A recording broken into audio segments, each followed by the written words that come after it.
Kameramennya jatuh, kameramennya. Oh.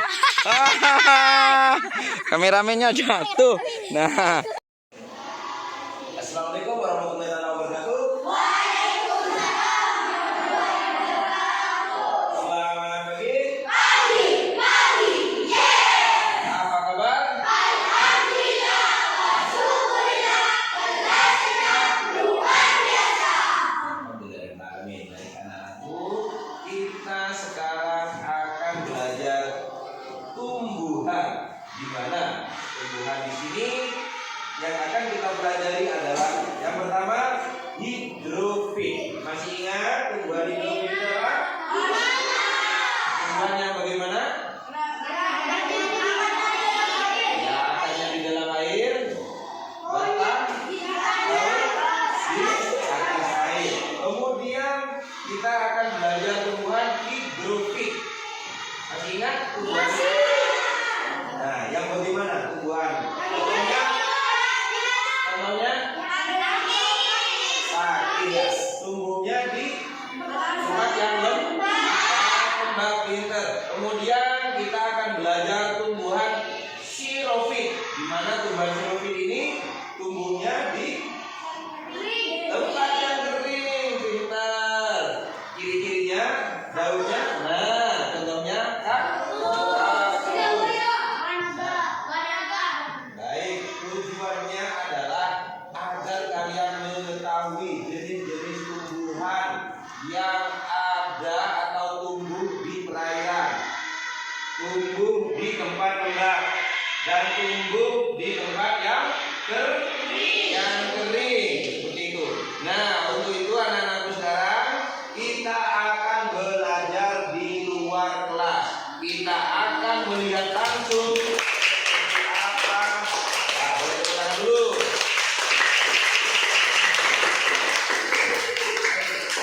Kita akan belajar langsung. Kita akan melihat langsung seperti apa tumbuhan hidrofit, tumbuhan higrofit, dan tumbuhan xerophyt.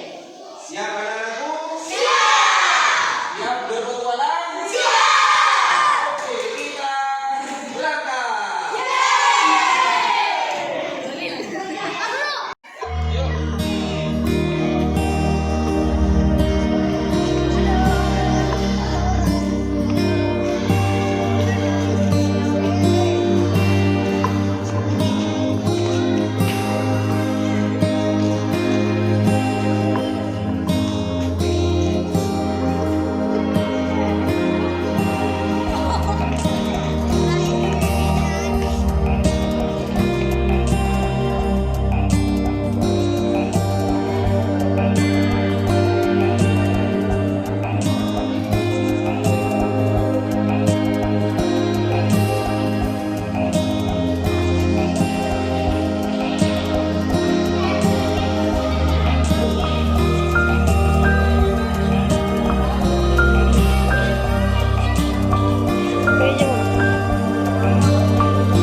Kita di halaman rumah masyarakat, salah satu rumah masyarakat Gunung Sari, kita dapat menemukan salah satu contoh tanaman xerophyt.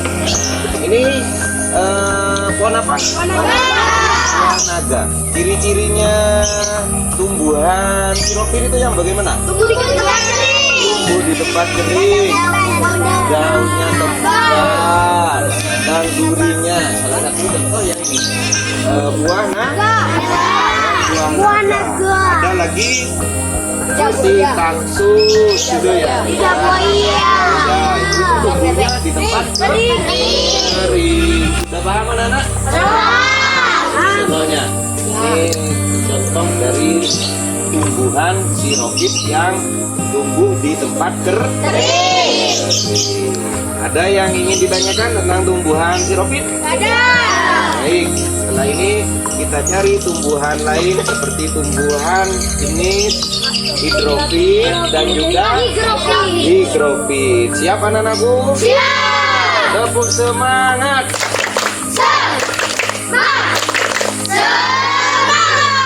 Ayo kita jalan-jalan lagi.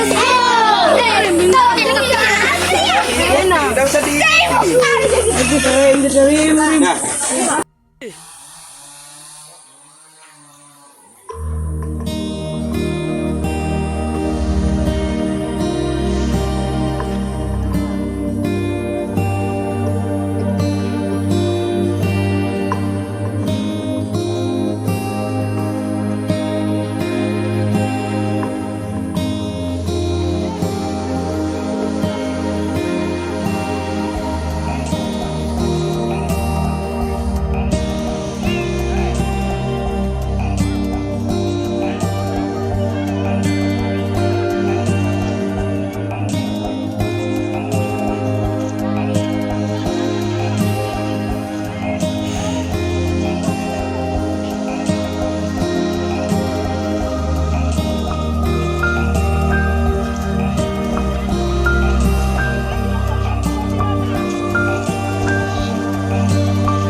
Kita sudah ada di lahan pertanian selada air.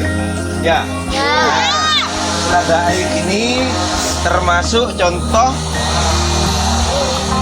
tumbuhan apa? Hidrofit, di mana ciri-cirinya itu akarnya berada di dalam air. Kemudian batangnya dan daunnya ada di permukaan air seperti itu. Nah, ini salah satunya adalah ini. Kalau katanya orang sini apa ini?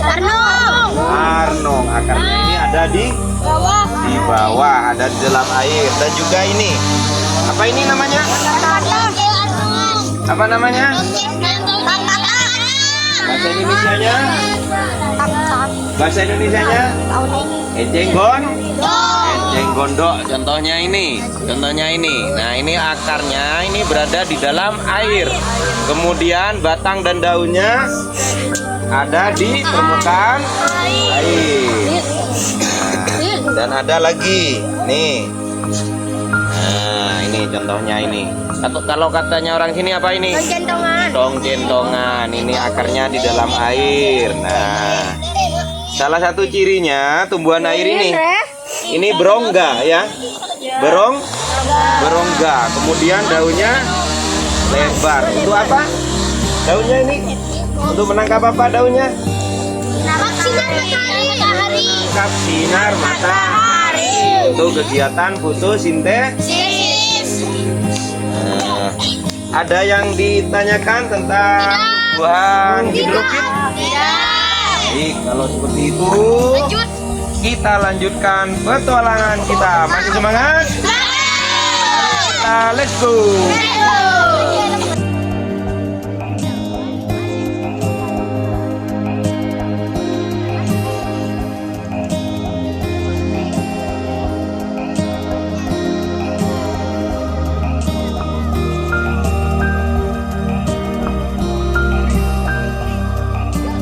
Nah, baik anak-anak, sambil lalu kita mencari pertama tumbuhan apa?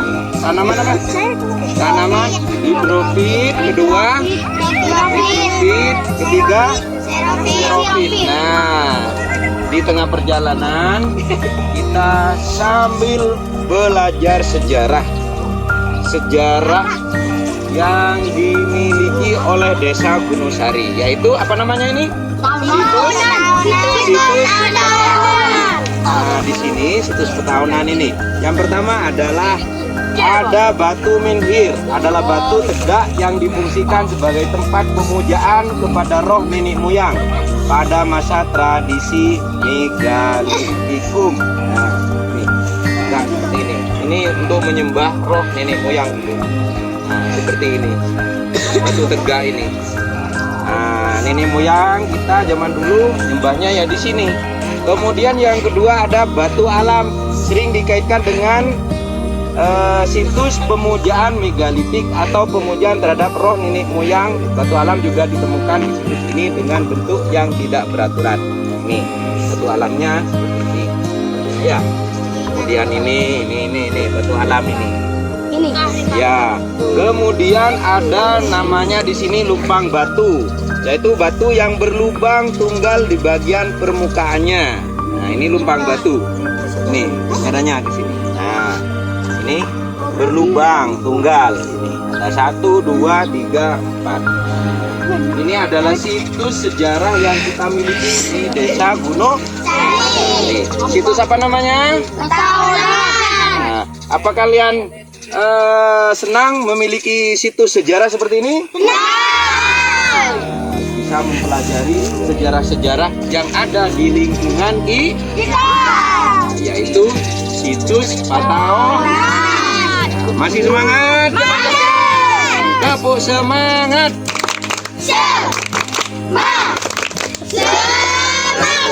Baik, ayo kita lanjutkan ngebolang kita. Let's go. Let's go, Ki. Terus ke depan.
Akan belajar tumbuhan higrofit, yang mana tumbuhan higrofit itu tumbuh di tempat yang lembab. Contohnya seperti ini. Nah, ini tumbuhan yang tumbuh di tempat lembab. Ini tumbuhan paku atau kita sebut di sini tumbuhan apa? Pakis. Nah, ini tumbuh di tempat yang lembab. Jadi udaranya, tanahnya banyak mengandung air. Bisa dipahami? Bisa. Nah, coba sekarang kalian ambil tumbuhan pakunya, tumbuhan pakisnya, pegang.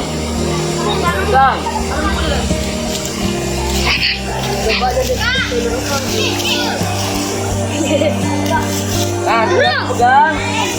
Nah, kalau sudah tunjukkan ke kamera. Nah, ini tumbuhan higrofit yang tumbuh di tempat lembab. Ya, itu tumbuhan yang hidup di tempat lembab.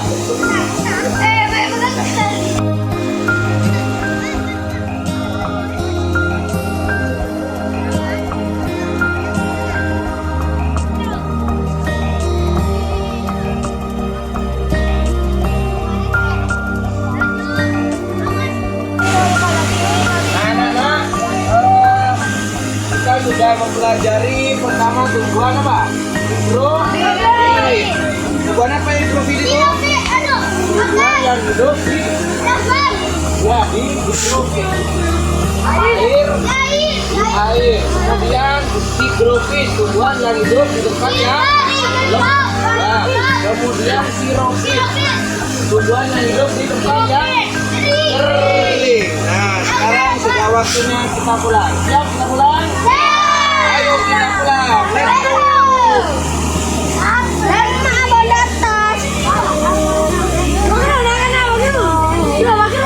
Ayo kita pulang. Ayo kita pulang.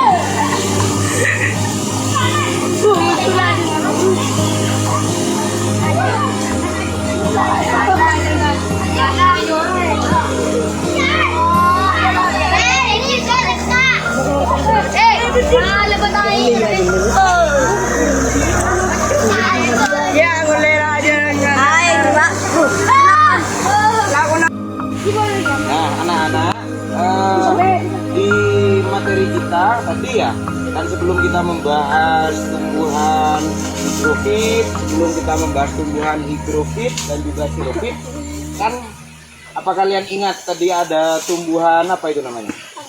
Bambu. Nah, ini contohnya bambu seperti ini. Ya, ada apa namanya? Ada bulu-bulunya, bulu-bulu kecilnya. Coba sini kameranya. Ini kameranya, ini dekatkan sini. Nah, itu kan ya, kelihatan? Ya. Kelihatan? Ya. Nah, ini rasanya kalau kena kulit kita gatal. Ini fungsinya untuk apa? Melindungi diri untuk tumbuhan ini. Tumbuhan apa namanya?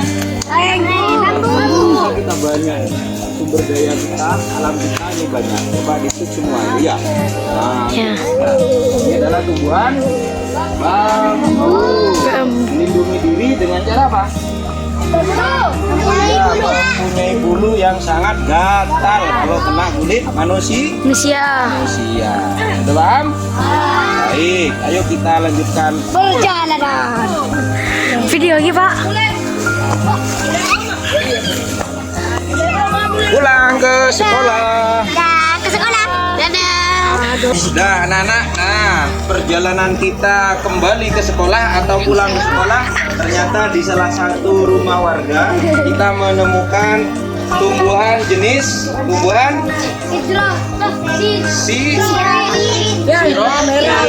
Nah, ciri-cirinya ini daunnya tebal dan ada duri. Ini tumbuhan yang bisa hidup di tanah kering, ini tumbuhan pandan-pandanan. Kalau katanya orang sini apa namanya? Apa nyaman deh, Pak? Pandan.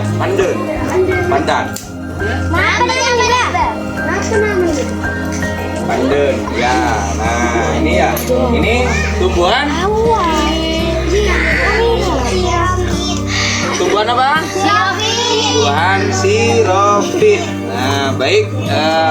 Kita lanjutkan perjalanan kembali ke sekolah. Masih semangat? Kesoon, Bang. Nah, dengarkan semua dulu. Halo. Hai. Nah, kita perjalanan pulang ke sekolah bertemu dengan tanaman apa namanya ini? Jagung. Kita dulu pernah belajar proses perkawinan secara generatif. Ya, ini kalau Pak Guru contohkan ini. Ini bunga jagung ya. Nah, di sini ada namanya putih sari atau tepung sari atau serbuk atau kena hewan lain lah ini. Jatuh kan tepung sarinya. Nah, ini harus jatuh ini yang namanya bulu atau rambut Nah, kalau sudah tersentuh seperti ini, baru jagung ini akan menghasilkan buah. Contohnya seperti ini. Nah, ini kalau buahnya seperti ini dekatkan kameranya. Nah, kalau buah jagungnya seperti ini, bagus seperti ini. Berarti ini proses perkawinannya sukses atau sempurna. Bisa dipahami? Bisa. Baik, kita lanjut pulang ke sekolah. Ayo kita let's go. Kalian lihat apa itu? Ikan juga perlu beradaptasi terhadap lingkungan atau tempat tinggal. Nah, ini kalau kalian beli ikan ini di tempat yang jauh, itu perlu adaptasi namanya ya, dengan suhu atau keadaan air yang ada di sini. Makanya kalian kalau beli ikan, kadang ada yang hidup, ada yang mati. Nah, yang hidup itu berhasil beradaptasi atau menyesuaikan diri. Yang berhasil, yang tidak berhasil atau mati itu tidak bisa menyesuaikan diri dengan keadaan air yang ada di sekitar kita. Nah, seperti itu.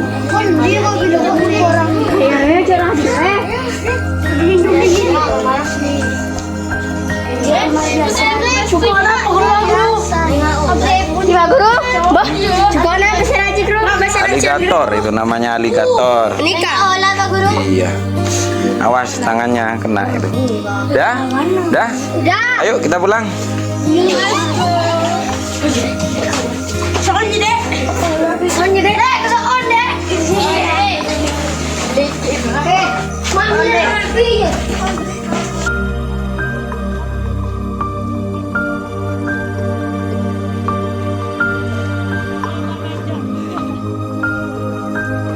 Masih semangat? Yakin?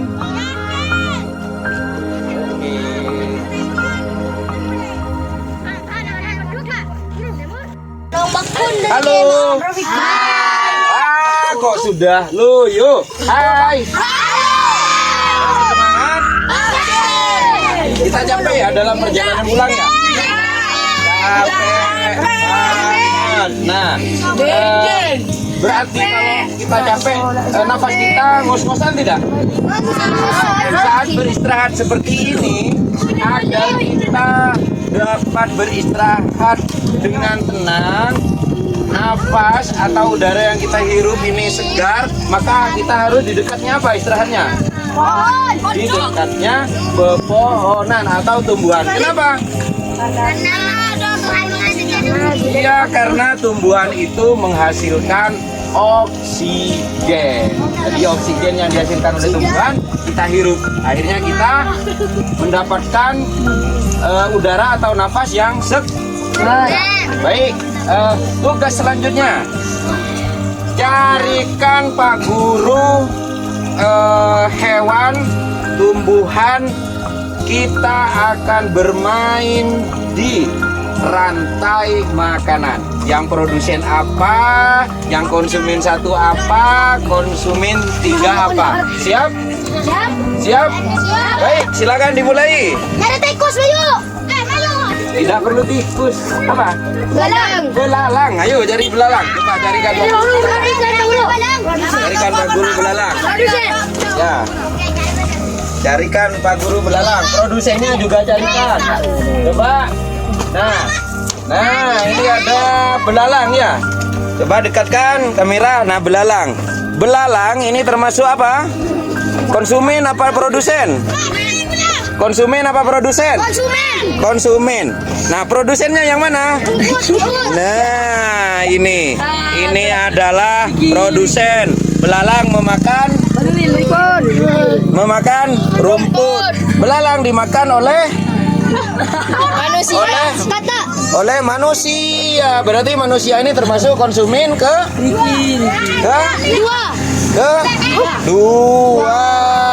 Kemudian manusia mati. Nah, ini yang gendut ini. Nah, kalau mati akan terurai. Jadi pupuk nanti diserap oleh tumbuhan. Nah, ini konsumen kedua. Nah, ya, bawa sini. Ini konsumen kedua. Produsennya apa itu, Yuk? Padi atau rumput. Kemudian konsumen ketiga, konsumen terakhir, ayu. Nah, iya manusia digoreng itu enak. Kemudian manusia akan terurai kalau sudah mati. Ya, dan apa yang didapatkan itu namanya? Kool. Nah, itu termasuk konsumen keberapa? 1. Konsumen 1. Produsennya apa? Produsennya apa? Padi. Padi. Nah, pengurainya siapa? Manusia. Nah, ini konsumen ketiga. Kemudian ini kalau meninggal akan terurai dengan sendirinya. Konsumen terakhir ini namanya.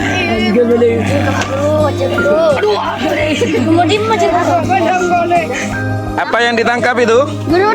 Berudu. Nah, berudu itu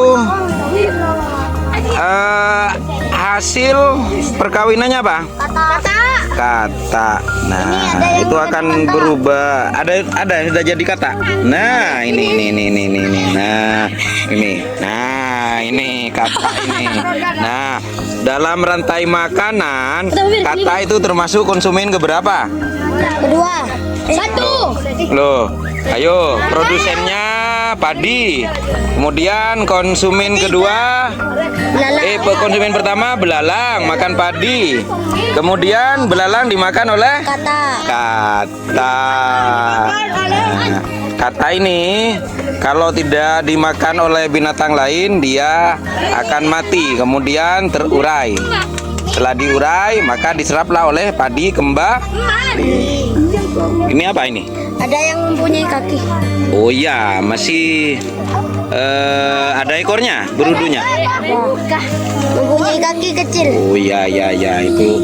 Nah, itu masih ada ekornya ya. Berarti berudunya itu masih kecil. Mbak, lihat Pak Guru. Waduh. Wah, hampir seperti ikan ya. Nah, itu tidak bisa hidup di darat kalau masih berudu itu. Tidak bisa hidup di darat. Wah, itu sudah katanya itu. Sudah kata remaja itu. Buru Fer, kelihatan. Buru. Guys. Ora ono. Ora apa yo, ora ono. Tepat, Fer. Wah, itu berudu kecilnya. Lema bro. Nah, lihat. Ya, sudah ya. Ayo kita kembali ke sekolah. Ayo kita kembali ke sekolah.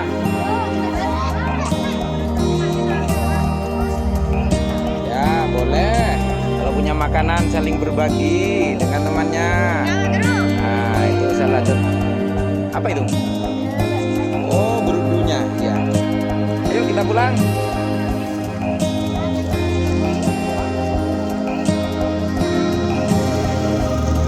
Ayo kita kembali ke sekolah. Siapa kita?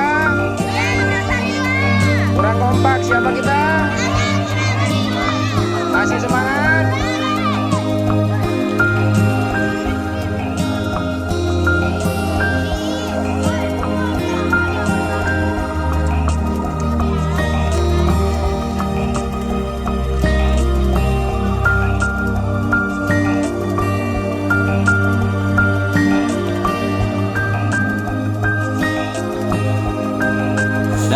Nah, di perjalanan pulang kita bertemu kembali dengan tumbuhan Hidrofit. Nah, ini kalau katanya orang sini apa? Tong-kentongan. Coba dilihat di sini, didekatkan kameranya. Nah, ternyata di lingkungan kita itu banyak sekali contoh-contoh.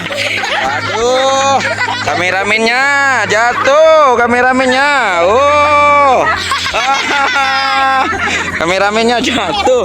Nah, ini ya salah satu contoh tumbuhan hidrofit. Itu luas sekali. Ternyata emang ditanam.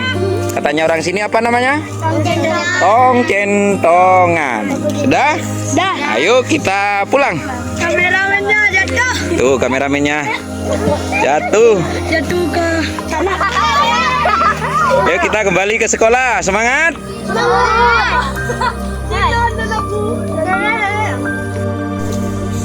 Apa namanya? Bunglon. Nah, bunglon ini adalah binatang yang bisa apa? Bisa berubah warna atau menyesuaikan diri dengan lingkungan. Ini kalau dekat Iklan.